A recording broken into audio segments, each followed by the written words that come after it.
Emery. This is Joanna. I just wanted to send you a quick recording of some of the work I've done over the weekend for your submissions, specifically for the course for tenure application.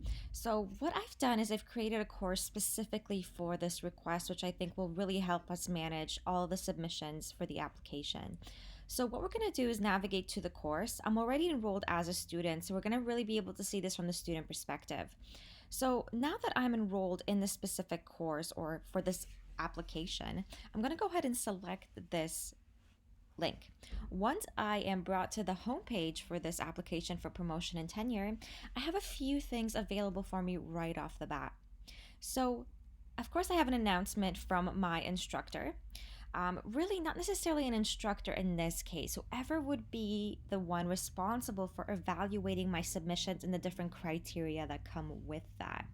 So, I have a bit of an announcement here that I can get through, just allowing me to know what the process is, what I need to get through, and how I can get there.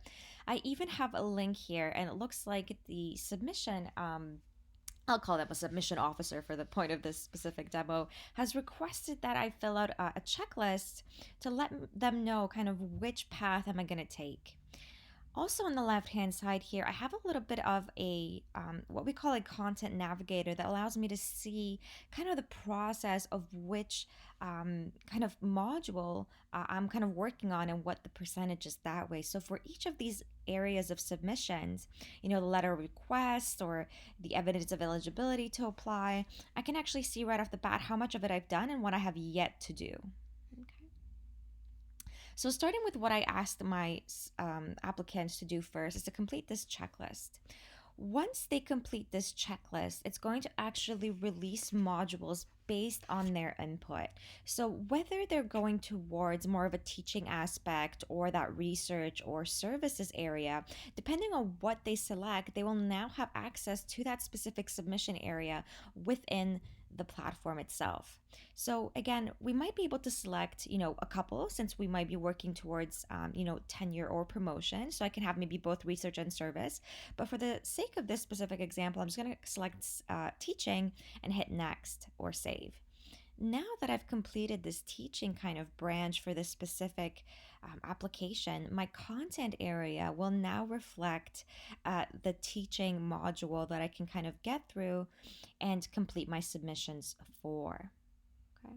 So right when I'm brought to the content area of my application page, I have, a few things that are visible for me right off the bat. So I've included some of the documentation that you've provided. Again, having that introduction and a little bit more of a breakdown of what we're asking for each submission. As you can see, the introduction here also does reflect the table of contents elements where I have the letter request description here, but I also have that in the module with the description.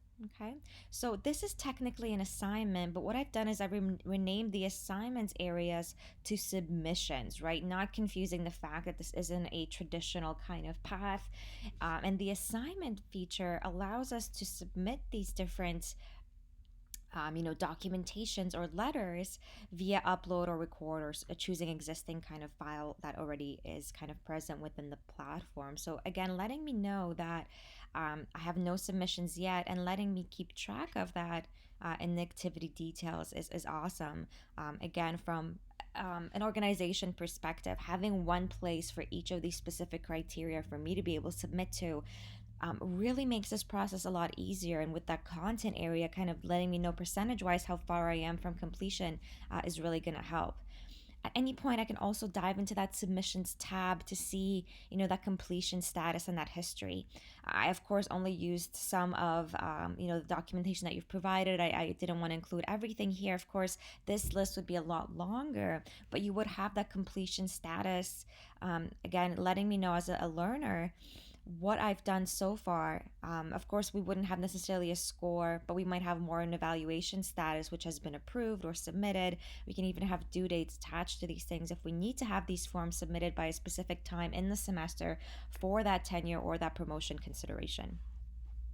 I can also click on the submission progress if I wanted to get a little bit more of a deep dive from what my process is as well, more from a student perspective or an applicant perspective in this case. Again, a few areas where I can actually see some of my progress, what's been submitted as well, right? So again, having this as a more of a course element will really allow that one role that we kind of were talking about together, whether it's the applicant kind of going through this process, or on the other end the person processing the applications would have a really easy time being able to go through this assessment or submission course and be able to gather all that criteria, and having it in a more of a course I guess template would really help make this easier and really take away from kind of having that manual and paper heavy approach to application for promotion and tenure.